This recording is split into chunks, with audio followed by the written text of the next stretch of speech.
He walked out on her with 3 babies and $0 in her bank account. 12 years later, he bumped into her at a gala, standing next to her new white billionaire husband. Before the story starts, tell us where you are watching from in the comments section, and don't forget to subscribe, like and share because there is more ahead. The sight stopped the air in his lungs. From across the glittering ballroom, Alton Mercer barely recognized the woman standing beneath a crystal chandelier, speaking calmly with diplomats, philanthropists, and business leaders. Her emerald gown caught the soft light with every graceful movement, but it wasn't the dress that stunned him. It was the quiet confidence in her smile, the kind that could only belong to someone who had survived storms no one else could see. Beside her stood a tall white American man with silver at his temples and kindness in his eyes. His hand rested lightly at the small of her back, not to claim her but to reassure her. Around them, 3 poised 12-year-olds laughed with guests twice their age, effortlessly polite yet unmistakably close to one another. Alton stared. The woman he had abandoned was no longer searching for anyone to save her. She had built a life that no one could take away. 12 years earlier, none of that had seemed possible. Rain hammered against the hospital windows the night Nyara Bassi became a mother. Not once, not twice, but 3 times. The nurses called the triplets a miracle. Nyara smiled through exhaustion as she held the tiny bundles wrapped in white blankets. One baby slept peacefully. Another cried with determined strength. The third blinked at the fluorescent lights as though already curious about the world. "They're beautiful," whispered the nurse. "They're everything," Nyara replied, tears slipping down her cheeks. She searched the room for her husband. Alton had stepped outside nearly 20 minutes earlier after receiving a phone call. "He'll be back," she murmured, more to herself than anyone else. But when another hour passed, the empty chair beside her bed became impossible to ignore. Alton eventually returned just before sunrise. His shirt was wrinkled. His face looked pale. He stood by the window instead of approaching the babies. "We need to talk." Nyara's tired smile faded. "What happened?" He rubbed his forehead. "I can't do this." She frowned. "What do you mean?" "This wasn't the life I wanted." Her heart stumbled. "What are you talking about?" "There are children." "I know." "You know?" she repeated. His silence frightened her more than shouting ever could. "I never imagined raising 3 babies," he admitted quietly. "The bills, the responsibility, everything changed overnight." Nyara stared at him in disbelief. "Life changes when people become parents." "I wasn't ready." She let out a hollow laugh. "Neither was I." For a moment she thought he would sit beside her. Instead he looked toward the door. "I need space." Her voice trembled. "Alton, don't leave us." He didn't answer. He simply walked away. The hospital discharged Nyara 3 days later. No flowers waited outside. No husband. Only 3 fragile newborns and a mountain of fear. A volunteer helped carry the babies into a taxi. The apartment felt colder than she remembered. She carefully laid the triplets into borrowed bassinets before checking the family bank account. Her breath caught. Balance, $4.81. She refreshed the screen. Again. $4.81. Confused, she searched through the recent transactions. Withdrawal. Transfer. Withdrawal. Transfer. Nearly every dollar they had saved over 5 years had disappeared. She called Alton immediately. Straight to voicemail. Again. Again. Again. Finally, a text arrived. "I'm sorry. I needed a fresh start. Nothing else. No explanation. No address. No promise to help. Just 12 words that shattered everything she believed about marriage." By the end of the week, reality arrived faster than grief. The landlord knocked on her door. "I've tried to be patient," he said gently.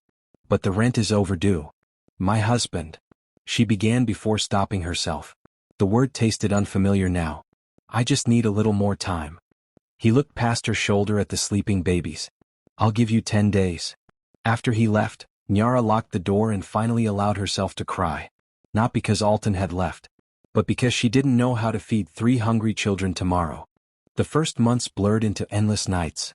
One baby woke every 2 hours. Another struggled with digestion. The smallest developed recurring fevers that sent Nyara rushing to crowded emergency clinics with all 3 infants bundled against her chest. She learned to recognize different cries before the babies even opened their eyes. One meant hunger. Another meant fear.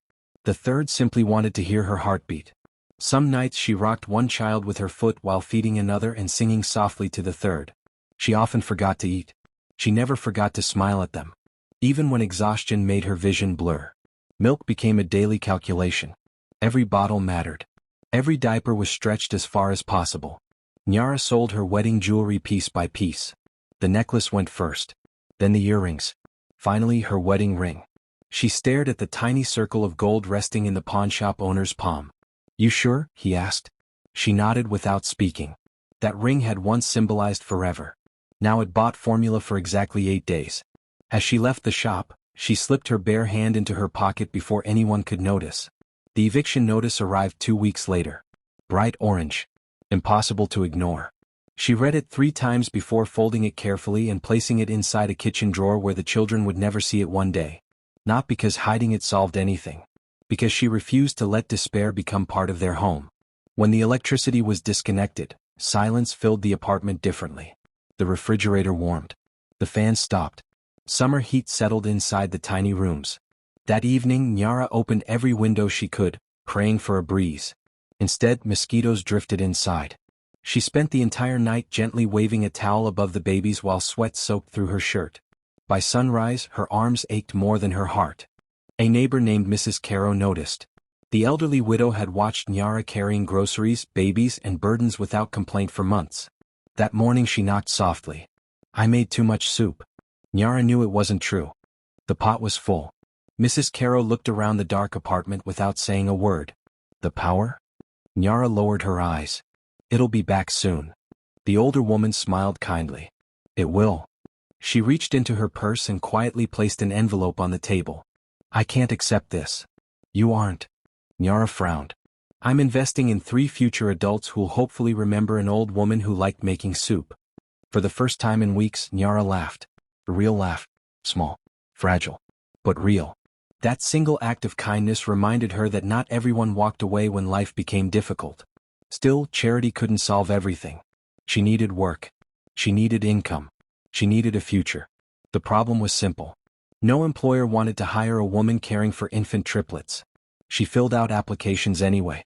Restaurants, stores, cleaning companies, reception desks. Every interview ended the same way. "We'll call you." No one ever did. One evening, after another rejection, Nyara pushed the triplets through the park in a worn-out second-hand stroller. The babies slept peacefully beneath a fading blanket. She sat on an old wooden bench as the sun dipped below the trees. "I don't know how," she whispered to herself, "but I'll get you through this." A tiny hand escaped one blanket and wrapped around her finger. Then another. Then the third. 3 impossibly small hands clung to the only person they trusted completely. In that quiet moment, something inside Nyara changed. She stopped waiting for life to become easier. She decided she would become stronger instead. She had no idea that decision, made on a lonely park bench with 3 sleeping babies beside her, would quietly shape every miracle that followed. As the story continues, tell us where you are watching from and don't forget to subscribe, like and share as there is more ahead. The alarm rang every morning at 4:30. Nyara never needed a second reminder. She slipped quietly from the worn sofa that had become her bed, careful not to wake the triplets sleeping in the small bedroom. Before sunrise she prepared oatmeal, packed 3 tiny lunches, washed yesterday's uniforms by hand, and reviewed the notebook where every dollar was accounted for. There was no room for mistakes. A forgotten bill meant another late fee. A missed bus meant losing hours of pay. Every decision carried consequences. Mrs. Caro, now more grandmother than neighbor, arrived every weekday at 6. "You've already been awake, haven't you?" the older woman asked one morning, smiling knowingly. Nyara laughed softly. "I think I forgot what sleeping in feels like." Mrs. Caro squeezed her shoulder. "One day these little ones will know exactly what you gave up for them." Nyara looked toward the bedroom door. "I don't want them to know what I sacrificed." "What do you want them to know?" "That they were never a burden." Finding steady work took nearly a year. She finally accepted a position cleaning offices after business hours. During the day she worked part-time at a neighborhood bakery, frosting cakes and sweeping floors. At night, after putting the children to bed, she attended online bookkeeping classes using an aging laptop donated by a local church. Many nights she studied until midnight. Many mornings she wondered how her body was still moving. Then one afternoon, exhaustion caught up with her.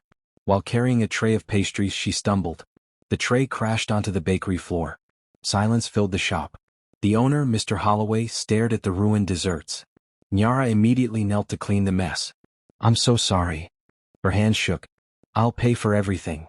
You can barely pay your own bills, he replied honestly. Her heart sank. She expected to be fired. Instead, he handed her a glass of water. When was your last day off? She searched her memory. I don't remember. He sighed. Go home early today. I can't afford to. I wasn't asking. It wasn't pity. It was humanity. She never forgot that difference.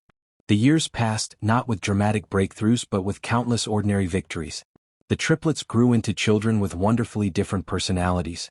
Leora loved books. She carried novels everywhere and filled notebooks with stories she was too shy to share. Cairo could dismantle almost anything and somehow put it back together better than before. Broken radios, old clocks, even the family's second-hand fan became puzzles in his hands. The youngest by only 4 minutes, Celine, possessed a fearless heart. She defended classmates from bullies, rescued injured birds, and somehow convinced strangers to smile. They shared one bedroom, one birthday cake, one bicycle, but never once complained. They understood more than Yara realized. On her 10th birthday, Celine quietly asked, "Mom, why don't we have baby pictures with Dad?" The room became still. Yara set down the plate she was washing. "Because he left when you were very little." "Did we do something wrong?" Cairo asked. The question pierced her heart. "No." She turned to face them. "You three were the greatest gift I ever received." "Then why did he leave?" Leora whispered. Nyara considered many answers. She could have filled their hearts with bitterness. Instead she chose honesty. Some people make choices because they're afraid. "Were you afraid too?" Celine asked. "Every single day." "Then why didn't you leave?" Nyara smiled through tears. "Because love is stronger than fear." The children said nothing. But they remembered those words for the rest of their lives. Years of bookkeeping classes slowly transformed into opportunity. A small logistics company needed temporary help organizing chaotic financial records. The owner couldn't afford experienced accountants. Nyara couldn't afford to turn down the chance. She worked evenings after her bakery shift. The records were a disaster. Missing invoices, duplicate payments, unpaid suppliers. She spent weeks rebuilding the books from scratch. When she finished, the owner stared at the reports in disbelief. "I didn't know my business was actually profitable." Nyara laughed. "Neither did you." Word quietly spread. Other small businesses began asking for help. A florist, a mechanic, a family-owned restaurant. One client became 3. 3 became 8. She eventually left the bakery, not because she had become wealthy, but because she finally had enough steady work to be home when her children returned from school. For the first time in years, they ate dinner together every evening. Those dinners became sacred. Everyone shared one good thing and one difficult thing about their day. Sometimes the good thing was an excellent test score. Sometimes it was simply finding strawberries on sale. Joy no longer depended on money. When the triplets turned 10, Mrs. Caro's health began to decline. Nyara drove her to doctor's appointments. The children took turns reading to her. One rainy afternoon, the elderly woman watched them laughing around her kitchen table. "I worried about you 12 years ago," she admitted quietly. "So did I," Nyara smiled. Mrs. Caro reached for her hand. "No." She shook her head gently. "I worried the world would make your children believe they were abandoned." Nyara looked toward the living room where Cairo was teaching Celine chess while Leora corrected both of them. "They know they were loved. That's why they're flourishing." Around that same time, an international education charity partnered with local schools to improve financial literacy. Nyara volunteered to teach budgeting workshops for struggling families. She wasn't the most experienced speaker. She wasn't famous. She simply understood hardship. One Saturday afternoon, after finishing a workshop, she remained behind to stack chairs. A tall man in a navy jacket approached carrying his own pile. "You missed 2 chairs," he said with a smile. She looked behind her and laughed. "I've been counting spreadsheets all week. Apparently chairs are harder." "I wouldn't know," he replied. "I'm terrible with spreadsheets." She smiled politely. "And what are you good at?" "Listening." His answer surprised her. Most people listed careers, achievements, titles. Not listening. "My name is Graham Whitmore." "Nyara." He offered his hand. His handshake was warm, firm, and unhurried. Nothing about him suggested extraordinary wealth. No expensive watch displayed for attention. No arrogance. No attempt to impress. He simply helped carry chairs until the room was empty. Then he thanked her for the workshop. "Your stories mattered more than the numbers." She shrugged. People remember hope before they remember percentages. He smiled. I think you're right. Then he left. Weeks later they met again. Completely by accident. Or so Nyara believed. This time at a community library where the triplets were participating in a youth reading event. Graham recognized her immediately. So you weren't just pretending to like books? She laughed. No. These three inherited that habit. The children looked curiously at the stranger. Graham crouched slightly so he wasn't towering over them. You must be the famous triplets. We're famous? Celine asked. Your mom talks about you as though the entire world should know you. The children grinned. He never tried to win them over with gifts. Instead he asked about their favorite books. He listened while Cairo explained how engines worked. He applauded when Leora nervously read a short story she had written herself. He accepted defeat with exaggerated horror after Celine beat him at a board game in under 10 minutes. By the end of the afternoon, it wasn't Graham who had impressed Nyara. It was how naturally the children had smiled around him. Months passed before Graham ever asked Nyara to dinner. Even then he made one thing clear. If the children aren't comfortable, we don't go. She appreciated that. Trust wasn't something she gave easily anymore. It had been broken once at too high a price. The triplets noticed her hesitation. One evening, Cairo looked up from repairing an old radio. Mom? Yes. You laugh differently after you see Mr. Graham. She blinked. What do you mean? You laugh without checking the clock. The observation left her speechless. Leora closed her book. You've spent our whole lives taking care of everyone else. Celine smiled mischievously. Maybe it's someone else's turn to take care of you. Nyara laughed to hide the tears threatening her eyes. For the first time since the day Alton had walked away from the hospital, she allowed herself to wonder whether happiness wasn't something she had lost forever, but something patiently waiting to find her again. The following spring, Graham invited Nyara and the triplets to accompany him to a charity fundraiser supporting scholarships for children from single-parent families. At first, Nyara hesitated. I don't belong in rooms like that, she admitted one evening while helping Celine iron a dress. Graham smiled gently. The room belongs to everyone trying to make life better for someone else. His answer settled something inside her. It wasn't about luxury. It was about purpose. The gala was held inside a restored historic museum overlooking the river. Crystal chandeliers reflected across polished marble floors, while musicians played softly from a balcony above. Nyara wore an elegant emerald gown Graham had encouraged her to choose herself. Not because it was expensive. Because, for the first time in years, she bought something simply because she loved it. Leora wore a navy dress that matched her thoughtful personality. Cairo looked surprisingly comfortable in a tailored suit despite insisting he preferred jeans. Celine spun happily before entering the ballroom. I feel like we're in a movie. Nyara laughed. No. She squeezed her daughter's hand. We're just grateful to be here. Graham moved naturally from one conversation to another, introducing Nyara not as someone he had rescued but as someone he admired. This is my wife Nyara, he said proudly. She built a financial consulting firm that helps small businesses stay alive during difficult times. Every introduction made her stand a little taller. He never mentioned her hardships unless she chose to. Her past belonged to her, not to anyone else's story. Across the ballroom another guest froze. Alton Mercer had attended the fundraiser hoping to secure investors for the struggling company where he worked as regional sales director. Business had become harder each year. 2 failed partnerships. A costly divorce from the woman he had left Nyara for only 3 years after abandoning his family. Mounting debt. A relationship with his aging parents that had grown distant. Life had not unfolded the way he imagined. As he accepted a glass of sparkling water, he glanced toward the entrance. Then everything stopped. The woman entering beside Graham looked familiar. Impossible. His heart began pounding. It couldn't be. Yet the closer she came, the more certain he became. Nyara. She looked nothing like the frightened young mother he had left behind. Not because wealth had changed her. Because peace had. She carried herself with quiet confidence. There was no anger on her face. No bitterness. Only calm. Then he noticed the 3 young teenagers beside her. He didn't recognize them immediately. How could he? The last time he had seen them, they fit inside hospital bassinets. Now Leora stood with a novel tucked under one arm. Cairo was explaining something about robotics to another guest using animated hand gestures. Celine laughed as she helped an elderly woman navigate a crowded section of the ballroom. Alton felt an ache he had never experienced before. He wasn't looking at strangers.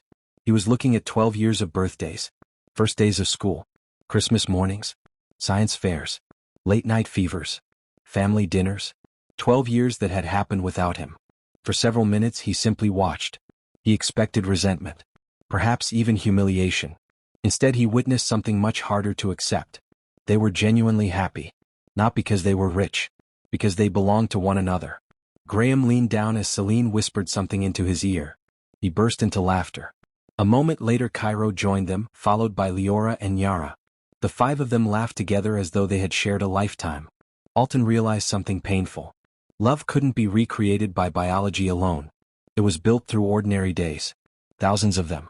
He had missed every single one. Later that evening, Graham noticed Alton standing alone near one of the museum's galleries. "You seem familiar," Graham said politely. Alton swallowed. "I'm an old acquaintance of Nyara's." Before Graham could respond, Nyara approached. For a brief moment, neither she nor Alton spoke. Time seemed to fold back on itself. Finally, Alton managed a quiet smile. "You look, well." "I am," Nyara answered honestly. There was no triumph in her voice. Only truth. "I've wanted to say something for years." She waited patiently. "I'm sorry." His eyes lowered to the floor. "I spent a long time blaming circumstances." He paused. "But the truth is, I was afraid." Nyara remembered the hospital room, the empty apartment, the bank balance, the sleepless nights. She also remembered the park bench where 3 tiny hands had wrapped around her finger. That moment had changed everything. "I know," she said softly. He looked up, surprised. "You do?" "I knew it even then." Alton's voice trembled. "I don't expect forgiveness." Nyara shook her head gently. "Forgiveness isn't pretending something never happened." He listened. "It means refusing to let the past decide who I become." Neither of them spoke for several seconds. Finally Alton looked toward the teenagers across the ballroom. "They're incredible." "They are. I don't deserve to call myself their father." Nyara answered carefully. "They know who you are." His shoulders stiffened. "They've always known." "You told them?" "I never wanted them to grow up carrying someone else's bitterness." He closed his eyes. "Thank you." Just then the triplets approached. Nyara didn't force introductions. She simply smiled. "Leora, Cairo, Celine. This is Alton." The 3 teenagers exchanged polite greetings. There was curiosity. There was sadness.